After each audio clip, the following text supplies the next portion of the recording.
We continue our reading of Lest We Forget, a daily devotional by author George R. Knight. Today's reading, February 26. Testing the Prophet, Part 1. Beware of false prophets who come to you in sheep's clothing. You will know them by their fruits. Matthew 7:15 and 16. Yesterday we noted the Bible command to test those who claim the prophetic gift. The early Sabbatarian Adventists did just that. Take Joseph Bates, for example. After witnessing Ellen White in visions several times, he declared himself to be a doubting Thomas. I do not believe in her visions, he said. But if I could believe that the testimony the sister has related tonight was indeed the voice of God to us, I would be the happiest man alive. He claimed that her message deeply moved him, believed that she was sincere, and was somewhat mystified as to her experience. Quote, although I could see nothing in the visions that militated against the word, end quote, he later wrote, quote, yet I felt alarmed and tried exceedingly, and for a long time was unwilling to believe that it was anything more than what was produced by a protracted, debilitated state of her body, end quote.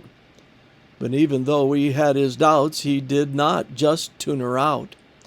Coming out of the Christian Connection, he was at least open to the idea that the New Testament gifts of the Holy Spirit, including that of prophecy, would remain active in the church until the return of Christ.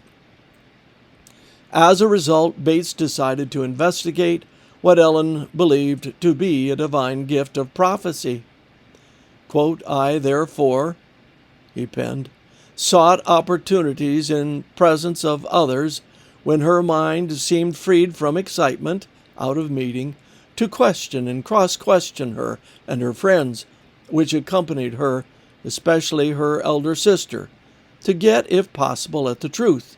When she was in vision, Bates added, I listened to every word and watched every move to detect deception or mesmeric influences, end quote. With Bates, we find a case study of a person struggling between the natural proclivity to reject an individual's claim to the prophetic gift and the Bible command to test and accept that which is good.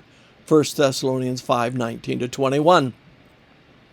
We will return to Bates' struggle on the topic, but we need to be honest with our own selves. How is it with me? Are my mind and my heart really open? Or am I so full of prejudice against or for such a gift that I am blind to evidence? May God grant each of us clear vision and open hearts on the topic. This concludes our reading today of Lest We Forget.